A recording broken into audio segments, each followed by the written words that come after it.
Next we will see in exercise 1.4 11th sum the distance s an object travels under the influence of gravity in time t seconds is given by s of t is equal to 1 by 2 gt square plus at plus b, where g is the acceleration due to gravity, a comma b are constant. Check if the function s of t is 1 to 1. So இங்கே gravity and distance இது ரிலேட்டடாக வச்சு ஒரு function வந்து ஒன்று கொடுத்துருக்காங்க. S of D is equal to 1 by 2 g t square plus a t plus b அப்படின்ட்டு இந்த ஃபங்க்ஷன் 1 to 1 இல்லையா அப்படின்னு மட்டும் தான் செக் பண்ணணும். ஸோ நமக்கு 1 to 1 அப்படின்னா நம்ம என்ன பண்ணுவோம், ரெண்டு மெத்தடில் செக் பண்ணுவோம். First one, distinct elements in domain have distinct images in codomain அப்படின்னு செக் பண்ணணும். அனதர் ஒன், டூ இமேஜஸ் ஈக்குவல்னு எடுத்துக்கிட்டு அதனுடைய எலமெண்ட் ரெண்டும் ஈக்குவல்னு ப்ரூவ் பண்ணணும். ஸோ நம்ம செகண்ட் மெத்தட் தான் அப்ளை பண்ண போகிறோம். To check S of D is 1 to 1 check பண்ணுறதுக்கு வி அஷ்யூம் தட் இந்த கிவன் ஃபங்க்ஷன் எஸ் ஆஃப் டீன்றத t1 t2 அப்படின்னு ரெண்டும் எடுத்துக்கிறோம். அப்போ S of t1 is equal to yes of t2 அப்படின்னு அஷ்யூம் பண்ணிக்கணும். ஸோ எஸ் ஆஃப் டி அப்படின்னா நமக்கு இந்த கிவன் ஃபங்க்ஷனில் t1 t2ன்னு சப்ஸ்டியூட் பண்ணி எழுதிக்குவாங்க. அப்போ half g t1 square plus a t1 plus b is equal to half g t2 square plus a t2 plus b ன்னு வரும். ஸோ இந்த b ரைட் சைடு வரும்போது மைனஸ் b ஆகும். ஸோ கேன்சல் ஆகிடும். இப்போ half g இங்கே என்ன ஆகும் அப்படின்னா மீதி இருக்கிற இந்த ரெண்டு டேர்ம் இருக்கும், இந்த ரிமைனிங் ரெண்டு டேர்ம் இருக்கும். இதில் எல்லாத்தையும் ஒரு சைடாக கொண்டு கலெக்ட் பண்ணிக்கிறோம். அப்போ லெஃப்ட் ஹேண்ட் சைடு வரும்போது half g t1 ஸ்கொயர், இந்த டேர்ம் ஆப்போசிட்ல வரும்போது அதாவது லெஃப்ட் ஹேண்ட் சைடு வரும்போது நமக்கு நெகட்டிவா வருமா. அப்போ அந்த ஹாஃப் ஜிங்கிறது காமனா வெளியில எடுத்துட்டோம்னா t1 ஸ்கொயர் மைனஸ் t2 ஸ்கொயர்னு வரும். பிளஸ் a இன்ட்டு t1, இந்த டேர்ம் லெஃப்ட் ஹேண்ட் சைடு வரும்போது நெகட்டிவ் ஆகும். ஸோ காமனா வெளியில a எடுக்கும்போது இங்க மைனஸ் t2ன்னு வரும், இஸ் ஈக்குவல் டு 0. நெக்ஸ்ட் இங்க a square minus b square formula மெத்தட்ல இருக்கு இந்த இது. ஸோ இதுக்கு ஃபார்முலா அப்ளை பண்ணோம் அப்படின்னா a plus b into a minus b அந்த ஃபார்முலா அப்ளை பண்றேன். இப்போ half into G a plus b a minus b அந்த ஃபார்முலா அப்ளை பண்ணியிருக்கோம். Plus a into t1 minus t2 is equal to 0.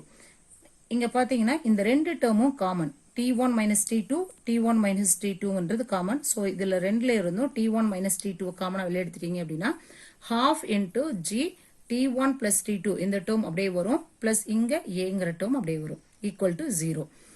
இப்போ இந்த மாதிரி ரெண்டு இருந்தால் நம்ம எப்படி எழுதலாம், t1 minus t2 is equal to 0. Factorise நம்ம எழுதுவோம் இல்லையா, அந்த மாதிரி தான். இப்போ t1 minus t2 is equal to 0, இந்த டேர்ம் இஸ் ஈக்குவல் டு 0ன்னு வரும். இப்போ இங்க என்ன ஆகும், t1 is equal to negative sign right hand side வரும்போது பாசிட்டிவா வந்துடும். t1 is equal to t2. Next one check பண்றோம். இங்க half into g t1 plus t2 plus a is equal to 0. இதுல என்ன ஆகும், இந்த டேர்ம் முடிச்சுட்டு இது ரைட் ஹேண்ட் சைடு வரும்போது நமக்கு நெகட்டிவ் சைன் வரும். ஸோ இங்கே நமக்கு இந்த t1 பிளஸ் t2 மட்டும் வச்சுட்டு இது ஆப்போசிட்ல போகும்போது டிவைட் பண்ற 2 மல்டிப்ளை ஆகும், மல்டிப்ளை பண்ற g டிவைட் ஆகும். இப்போ minus 2a divide by g. இந்த t1 பிளஸ் t2 ரெண்டும் அப்படிங்கிறது இங்கே நெகட்டிவ்ல இருக்கு. ஸோ நமக்கு டிஸ்டன்ஸோ டைமோ ஆக்சிலரேஷனோ கிராவிட்டியோ எதுவாக இருந்தாலும் நமக்கு என்ன ஆகாது, நெகட்டிவ்ல வராது. அதனால இந்த வேல்யூ நம்ம டிஸ்கார்ட் பண்ணிடுறோம். இங்க பாத்தீங்க அப்படின்னா t1 is equal to t2. நமக்கு 1 to 1 அப்படின்னாவே என்னது, ரெண்டு இமேஜஸ் ஈக்குவல்னு எடுத்துக்கிட்டு ரெண்டு எலமெண்ட் ஈக்குவல்னு சொல்லணும். ஸோ அப்போ இங்க ரெண்டும் ஈக்குவலா வந்துருச்சு. அப்போ இதை வச்சு நம்ம என்னன்னு சொல்லிடலாம், s of D is 1 to 1 function.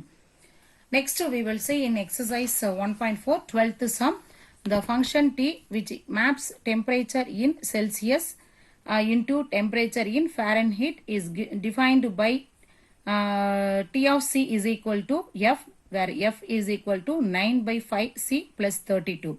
Find first one t of 0, second one t of 28, third one t of minus 10.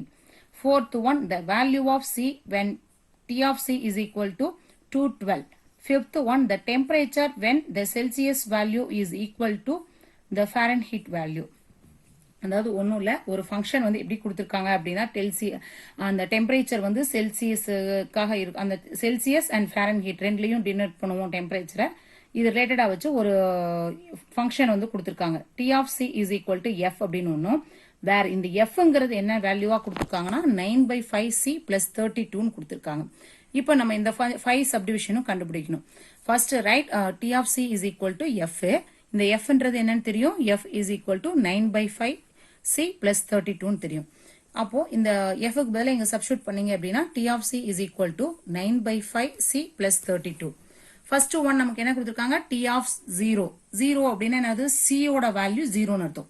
அப்போ C equal to 0ன்னு சப்ஸ்டிட்யூட் பண்ணோம் அப்படின்னா அந்த given functionல T of 0 is equal to 9/5 0 plus 32. 0 into any number we get 0 வா? So இங்க 32 வரும். இப்போ temperature அப்படிங்கும்போது நம்ம என்ன இதில் டினோட் பண்ணுவோம்? Fahrenheit. அப்போ T of 0 is equal to 32 Fahrenheit. Next second one T28. So இங்க T28 னது C ஓட வேல்யூ தான் 28. இப்போ 9/5 into C. C தான் 28 plus 32. இது மல்டிப்ளை பண்ணீங்க அப்படின்னா 252 divided by 5 plus 32. இங்க கிராஸ் மல்டிப்ளை பண்ணும்போது 252 plus 160 divided by 2 வரும். ஆட் பண்ணீங்கன்னா 412 divided by 5 கேன்சல் பண்ணும்போது 82.4 Fahrenheit. Next third one T value T of minus 10. So இங்க C value minus 10. C க்கு பதிலா minus 10 சப்ஸ்டிட்யூட் பண்ணணும். அப்போ T of minus 10 is equal to 9/5 C value minus 10 plus 32. Cancel பண்ணா 1525 are 10. Multiply பண்ணும்போது 9 2s are 18. So minus 18 plus 32. Minus 18 plus 32 அப்படின்னா we get 14. So T of minus 10 value 14 Fahrenheit. Fourth one T of C is equal to 212 னு அவங்களே கொடுத்திருக்காங்க. அப்போ T of C க்கு பதிலா 212 அப்படின்னு சப்ஸ்டிட்யூட் பண்ணணும்.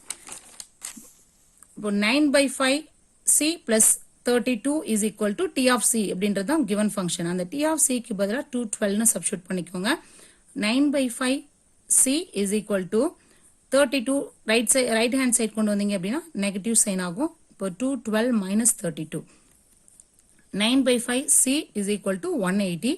C is equal to இங்க மல்டிப்ளை பண்ற ஃபிராக்ஷன் ரைட் ஹேண்ட் சைடு பண்ணும்போது என்னாகும்? டிவைட் ஆகும். டிவைட்ல வரும்போது நம்ம அதை ரெசிப்ரோக்கலா மாத்தி 5/9 அப்படின்னு எழுதிக்கலாம். இங்க ரெண்டையும் மல்டிப்ளை பண்ணீங்க அப்படின்னா மல்டிப்ளை பண்றதுக்கு முன்னாடி ஃபர்ஸ்ட் கேன்சல் பண்ணிட்டீங்கன்னா ரொம்ப ஈஸி. ஸோ 19 இங்க 2 9s are 18 இங்க 0 இப்போ 20 20 into 5 100. So C is equal to 100 degrees Celsius. Fifth one the temperature when the Celsius value is equal to Fahrenheit. அதாவது C equal to F அப்படின்னு கொடுத்திருக்காங்க. So நமக்கு இங்க என்ன கொடுத்திருக்காங்க? F equal to 9/5 C plus 32ங்கிறது நம்ம given function. இதுல C equal to F. அப்போ C க்கு பதிலா இங்க F னு சப்ஸ்டிட்யூட் பண்ணிக்கோங்க. இப்போ F equal to 9/5 F plus 32. So F ரெண்டு டேர்மையும் ஒரே சைடா கலெக்ட் பண்ணிக்கிட்டீங்க அப்படின்னா F இந்த பாசிட்டிவ் சைன் உள்ள டேர்ம் வந்து லெஃப்ட் ஹேண்ட் சைடு வரும்போது நெகட்டிவா வரும். அப்போ minus 9/5 F is equal to 32. Cross multiply பண்ணீங்க அப்படின்னா 5F minus 9/F divided by 5 is equal to 32. So இங்க என்ன ஆகும்? minus 4F. ஏன்னா 5 minus 9 minus 4 minus 4F divided by 5 வரும். அதான் ரைட் ஹேண்ட் சைடு போகும்போது என்ன ஆகும்? இன்டூவா மாறிடும். So F equal to multiply பண்ணா 160. இங்க மல்டிப்ளை பண்ற minus 4 ரைட் ஹேண்ட் சைடு வரும்போது டிவைடுக்கு வந்துடும். ஸோ minus 4 டிவைட்ல கேன்சல் பண்ணீங்கன்னா 1444. இப்போ F equal to minus 40. So நமக்கு F um C um ஈக்குவலுங்கனால F equal to minus 40 and C also minus 40. Thank you.